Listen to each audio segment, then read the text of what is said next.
हम आपको बताए थे ये है पृथ्वी साथियों, ठीक है। ये क्या है साथियों? पृथ्वी है। पृथ्वी को बीचों बीच जाने वाली रेखा को हम लोग क्या बोलते हैं साथियों? भूमध्य रेखा। हम लोग क्या बोलते हैं? भूमध्य रेखा। और 23.5 डिग्री नॉर्थ वाले रेखा को, यानी कि 23.5 डिग्री नॉर्थ अक्षांश को हम लोग क्या बोलते हैं साथियों? 23.5 डिग्री को हम लोग क्या बोलते हैं साथियों? कर्क रेखा। और 23.5 डिग्री साउथ वाले को हम लोग क्या बोलते हैं मित्रों? मकर रेखा बोलते हैं। ये सब तो हम लोग पढ़ चुके हैं। और इसके बाद 66.5 डिग्री वाले, 66.5 डिग्री वाले नॉर्थ वाले को हम लोग क्या बोलते हैं साथियों? आर्कटिक वृत्त या आर्कटिक रेखा, ठीक है।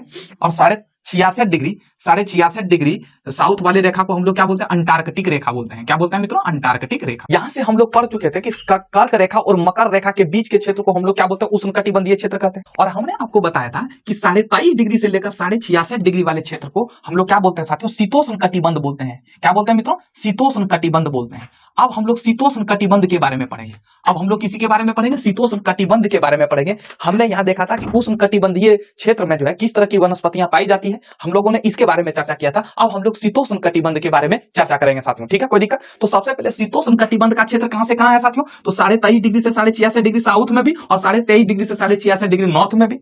दोनों को हम लोग क्या बोलेंगे? शीतोष्ण बोलेंगे। दोनों को हम लोग क्या बोलेंगे मित्रों? शीतोष्ण बोलेंगे। यानी कि कुछ महीना यहाँ क्या रहेगा? यहाँ कुछ महीना ठंडा रहेगा और कुछ महीना यहाँ क्या रहेगा साथियों? गर्मी रहेगा। एक पवन बहती है 30 डिग्री से लेकर 60 डिग्री के बीच में। एक पवन बहती है, एक हवा बहती है, पवन बहती है, जिसका नाम है पछुआ पवन। जिसका नाम क्या है? पछुआ पवन साथियों। वो 30 डिग्री अक्षांश से लेकर 60 डिग्री अक्षांश के बीच में, 30 डिग्री अक्षांश से लेकर इस जगह पर 60 डिग्री अक्षांश के बीच में एक पवन बहती है, जिसका नाम है पछुआ पवन। पछुआ पवन मतलब, पछुआ मतलब होता है पश्चिम। पछुआ पवन किधर से किधर बहती है? तो पश्चिम से लेकर पूरब की तरफ बहती है। पश्चिम से लेकर पश्चिम से बहती है और वो किधर जाती है? पूरब की तरफ जाती है। किधर जाती है? पूरब की तरफ जाती है। यानी कि पश्चिम से बहती है, पश्चिम से निकलती है, इसलिए पश्चिम को पछुआ बोलते हैं। ये मान लो कोई महाद्वीप है, मान लो ये कोई महाद्वीप है साथियों, तो ये महाद्वीप है, तो ये पवन जो है 30 से 60 डिग्री के बीच में बहती है। तो ये पवन यहां बहेगी, जब यहां बहेगी साथियों, तो महाद्वीप के बाहरी वाले भाग में, महाद्वीप के इस वाले भाग में और इस वाले भाग में क्या होगा साथियों? इस वाले भाग में ये पवन का प्रभाव ज्यादा आएगा। तो पवन का प्रभाव ज्यादा आएगा तो वर्षा क्या होगी मित्रों? ज्यादा वर्षा होगी, क्योंकि ये समुद्र है, इधर समुद्र है, तो वर्षा यहाँ क्या होगी? ज्यादा होगी। और बीच वाले क्षेत्र में साथियों वर्षा कम होगी साथियों। तो जहां वर्षा कम होगी साथियों, वहां क्या, कौन चीज का मैदान कम, वहां कौन चीज का मैदान पाए जाएंगे? घास का मैदान पाए जाएंगे। बताया ना, याद कीजिए। अब इस जगह पर क्या पाए जाएंगे साथियों? यहाँ जब घास के मैदान पाए जाएंगे तो यहाँ मरुस्थल पाया जाना चाहिए।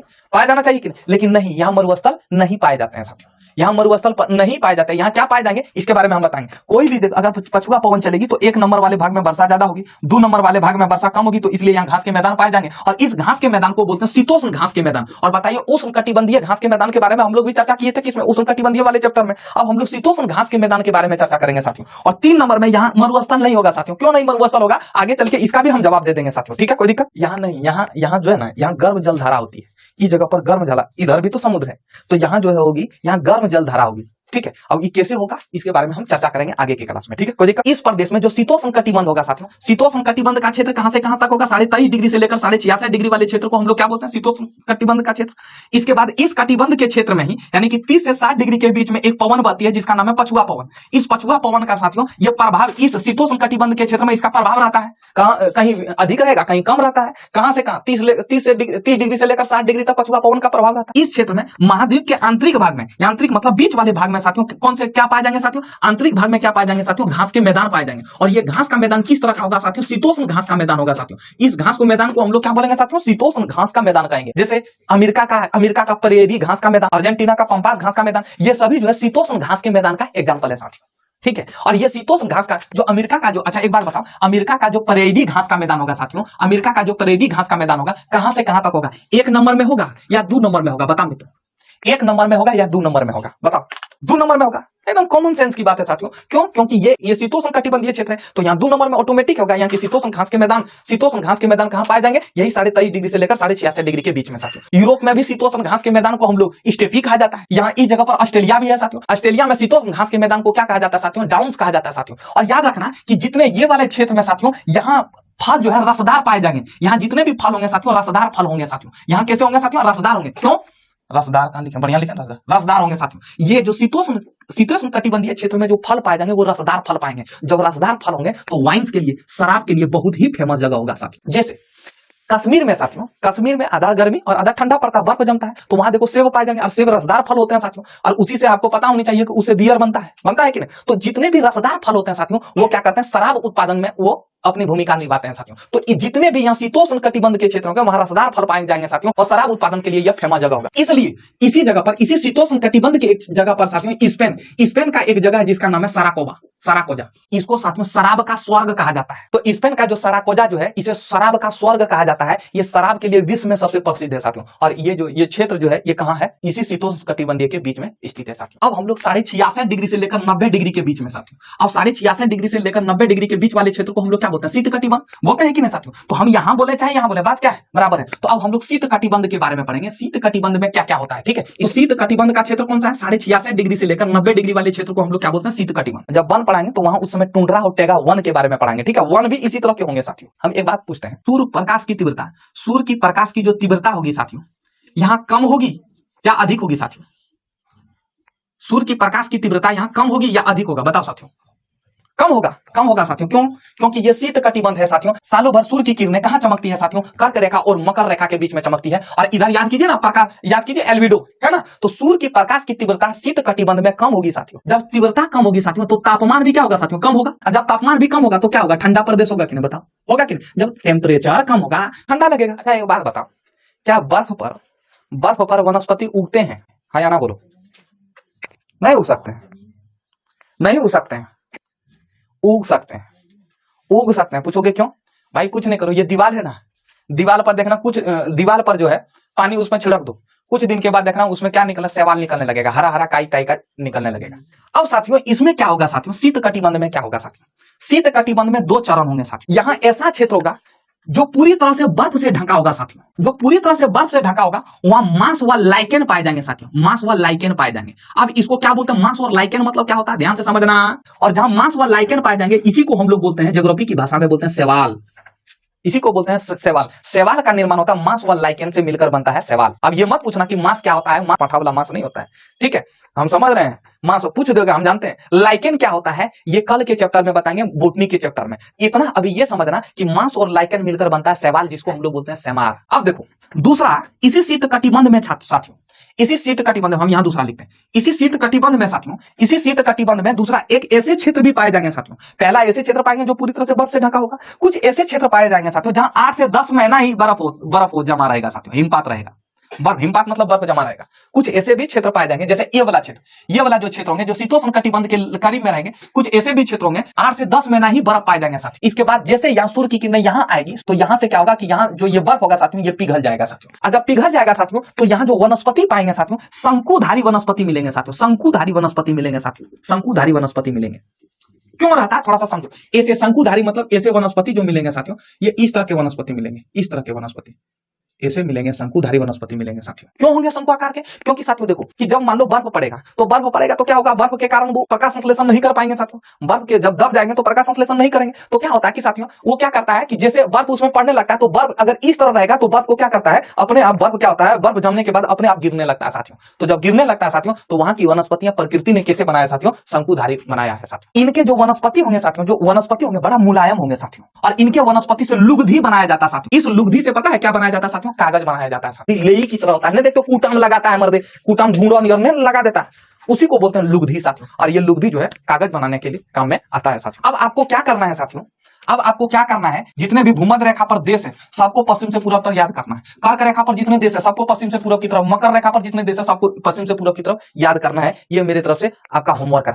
हम लोग पढ़ रहे थे किसके बारे में साथियों, अक्षांश और देशांतर के बारे में। ये क्या है मित्रों, 0 डिग्री अक्षांश। और ये फिर क्या था साथियों, ये था 23.5 डिग्री अक्षांश। ये क्या था मित्रों, 23.5 डिग्री अक्षांश। और फिर ये क्या है साथियों, ये था आपका 23.5 डिग्री, ये 23.5 डिग्री साउथ वाला अक्षांश। इसको हम लोग मकर बोलते थे और इसको ककर बोलते थे। ककर मतलब कर्क रेखा, ठीक है। इसको हम लोग भूमध्य रेखा बोलते हैं साथियों। अब साथियों यहाँ इसके ऊपर में जाओगे तो यहाँ साथियों यहाँ आपको 30 डिग्री अक्षांश मिलेगा कि नहीं। अरे नॉर्थ लिखे या साउथ लिखे, ये बात बराबर है, ये समझ रहे हो कि नहीं समझ रहे आप लोग। तो ये नॉर्थ ऊपर जाएंगे 23.5 के ऊपर में, 23.5 के ऊपर में सबसे पहले तो हमने बताया कि सब अक्षांशों के बीच की दूरी कितना होना चाहिए, 1 डिग्री होना चाहिए। और यहाँ 23.5 है, जैसे यहाँ 0 हुआ होगा, 1 हुआ होगा, 2 होगा, 3 4 5 6 7 इसी तरह 21 हुआ होगा, 22 हुआ होगा, 23 हुआ, 23 के बाद 24 होना चाहिए। लेकिन 23 के बाद 23.5 क्यों हुआ, जो कि हमने एक नियम बनाया था कि अक्षांशों के बीच की दूरी 1 डिग्री होना चाहिए। और आप लोगों को पता है कि ये 23.5 क्यों होता है, क्योंकि पृथ्वी 23.5 डिग्री पर झुकी है, इसलिए 23.5 डिग्री हम लोग ले लिए। अगर नहीं झुकी रहती तो हम लोग नहीं लेते इसको, यही था इसका रीजन। बताए थे कि नहीं, बताओ 35 डिग्री ऊपर होगा कि नहीं, 30 के ऊपर में 35 होगा साथियों। जब वहां होगा तो यहां भी तो होगा, यहाँ भी 30 डिग्री साउथ, और इसके भी नीचे चलेंगे तो यहाँ 35 डिग्री साउथ है कि नहीं, बता मित्रों। है कि नहीं बताओ साथियों। याद रखना मेरी बात को, इस 30 डिग्री से लेकर 35 डिग्री के बीच में, 30 डिग्री से लेकर 35 डिग्री के नॉर्थ, 30 डिग्री से लेकर 35 डिग्री अक्षांश के बीच को आसो अक्षांश कहा जाता है साथियों। आसो अक्षांश कहा जाता है साथियों। और आसो अक्षांश को इंग्लिश में बोलते हैं हॉर्स लेटिट्यूड। अब इनका नाम अक्षांश क्यों हुआ? हॉर्स मतलब घोड़ा होता है कि नहीं, इसको घोड़ा अक्षांश क्यों कहा गया, घोड़ा अक्षांश क्यों कहा गया? आइए इसी के बारे में हम लोग चर्चा करेंगे साथियों। एक्चुअली में हुआ क्या था साथियों, ध्यान से समझना। ये जो आसो अक्षांश वाला जो 30 डिग्री से 35 डिग्री जो क्षेत्र है ना साथियों, उच्च वायुदाब का पेटी है साथियों। यहाँ हवा का जो प्रेशर बहुत ज्यादा है साथियों। अब क्यों प्रेशर इसका ज्यादा है थोड़ा आगे चल के चर्चा करेंगे, अभी सिर्फ इतने ही दिमाग में रखना कि यहाँ उच्च वायुदाब है साथियों, मतलब हवा का प्रेशर बहुत ज्यादा है साथियों। अगर मान लो हम जमीन में है साथियों, तो जमीन में है साथियों, तो अगर जमीन में कोई झटका मारता है तो हमें बहुत कम महसूस होता है, लेकिन यही चीज अगर पानी में झटका मारे साथियों बहुत ज्यादा लगता है। कि अब यहाँ उच्च वायुदाब है तो पानी जो है यहाँ एकदम, पानी जो है इधर उछलते पुछलते रहता है, उछलते रहता है एकदम, पानी जो है एकदम छलछलाते रहता है, कभी ऊपर कभी नीचे, ऐसे मतलब उच्च वायुदाब के होने के कारण पानी जो है स्थिर नहीं रहता है। यहाँ लहर क्या होता है, यहाँ भयानक समुद्री लहर होता है साथियों। अब हुआ क्या था साथियों कि प्राचीन समय में, पर इसी 30 डिग्री से 35 डिग्री के बीच में एक खाड़ी है जिसका नाम है फारस की खाड़ी। पहले लोग क्या होते थे साथियों, ट्रेन तो था नहीं साथियों, नहीं हेलीकॉप्टर था, तो पहले सामान को एक जगह से दूसरे जगह ले जाने के लिए पानी वाले जहाज का उपयोग किया जाता था साथियों। और उस समय का जो जहाज था साथियों, उस समय का जहाज तो अभी जैसे बड़े बड़े जहाज के सामान तो नहीं था साथियों, उस समय का जहाज छोटा छोटा होता था, लकड़ी का बना होता था साथियों, उसी तरह होता था साथियों। तो हो क्या रहा था साथियों कि इस जहाज से, पानी वाले जहाज से साथियों घोड़ा ले जा रहा था। ध्यान से समझना, सामान उमान ले जा रहा था और साथ में घोड़ा ले जा रहा था। उस समय घोड़ा का बहुत ज्यादा डिमांड होता था साथियों, क्योंकि युद्ध वगैरह लड़ता था और युद्ध में जो है घोड़ा सबसे महत्वपूर्ण भूमिका निभाता था, समझ रहे। तो हुआ क्या साथियों कि जो नाविक था साथियों, जो नाव चला रहा था, वो घोड़ा लदे हुए नाव को ले जा रहा था। और जब ले जा रहा था क्या हुआ कि धीरे धीरे जब इधर गया, 30 डिग्री के बीच में गया, तो एक बेग देखा कि एकदम नावा जो है एकदम ऐसे पूरा वो होने लगा, पूरा डगमगाने लगा नाव उसका। जब पूरा डगमगाने लगा नाव, तो अब उसको जो है यमन सूझने लगा। समुद्र में तो पानी भी, समुद्र में दूर दूर तक कोई घर वर तो दिखता नहीं है, समुद्र में वहां अगल बगल में किसका घर होगा यार, समझ रहा। एक बार अगर गिर गया तो फिर उसको खोजना मुश्किल है भाई समुद्र में। तो डगमगाने लगा। अब करता क्या, वो सोचने लगा कि ससुरा नाव में ज्यादा होती है, नाव में सामान ज्यादा है, इसलिए सामान के ही कारण क्या हुआ, ये हमारा नाव डगमगा रहा है। तो उन्होंने क्या किया, नाव में जितना भी सामान था सबको पहले फेंक दिया, और सामान को फेंका तो पर भी नाव जो है, तो पर भी नाव डगमगा रहा था। जितना भी घोड़ा घोड़िया इस नाव में लदा था सबको समुद्र में फेंक दिया, सबको समुद्र में फेंक दिया। और जब सबको समुद्र में फेंक दिया, तब तक ही अनजाने में ही क्या किया, 35 डिग्री को पार कर दिया। तब जैसे ही समुद्र में इसको घोड़ा घोड़िया को फेंका, तो अनजाने में 35 डिग्री जैसे पार हुआ ना, तो उसका जल जो नाव जो है स्थिर हो गया।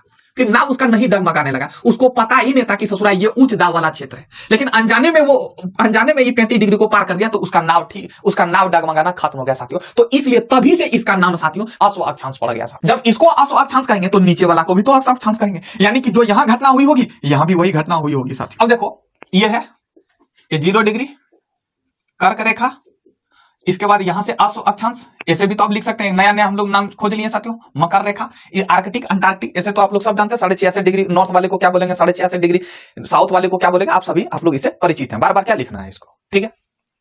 अब साथियों हम लोग अब एक एक करके महत्व को समझेंगे कि इनका महत्व क्या है, अक्षांश रेखाओं का महत्व क्या है साथियों, इनके महत्व को समझेंगे साथियों। पृथ्वी के बीचों बीच में जो कल्पना की हुई रेखा को खींचे उसको हम लोग भूमध्य रेखा कहते हैं कि नहीं बता मित्रों, भूमध्य रेखा भी एक प्रकार की अक्षांश रेखा ही है, लेकिन इसको ये पृथ्वी के बीचों बीच खींची गई है, इसलिए इसका नाम हम लोग भूमध्य रेखा रख दिए, ठीक है। अब साथियों अगर हमको अक्षांश से, ये अक्षांश हुआ, ये 0 डिग्री, ये 1 डिग्री अक्षांश हुआ, ये 2 डिग्री 3 डिग्री, ये इसी तरह का अक्षांश हुआ साथियों। तो मान लो एक व्यक्ति इस जगह पर है, तो हम कैसे पता करेंगे। अच्छा एक बार बताओ, बोलेगा क्या स्कूल की दूरी पता करो, तो स्कूल की दूरी पता करो तो पता कर पाओगे नहीं। अगर वही बोलेगा घर से स्कूल की दूरी पता करो तभी ना पता कर पाओगे, समझ रहा है या नहीं समझ रहा। बोलेगा कि घर से स्कूल की दूरी पता करो तब कर पाओगे। और अगर बोलेगा बाजार की दूरी पता करो, तो बाजार की दूरी पता करो, तो क्या कहां से बाजार की दूरी पता करेंगे भाई, उसके लिए एक तुलनात्मक लेना पड़ेगा जगह। अगर वही बोल देगा कि घर से बाजार की दूरी पता करो, तब तो आराम से पता कर पाओगे कि नहीं, बता मित्रों कर पाओगे कि नहीं।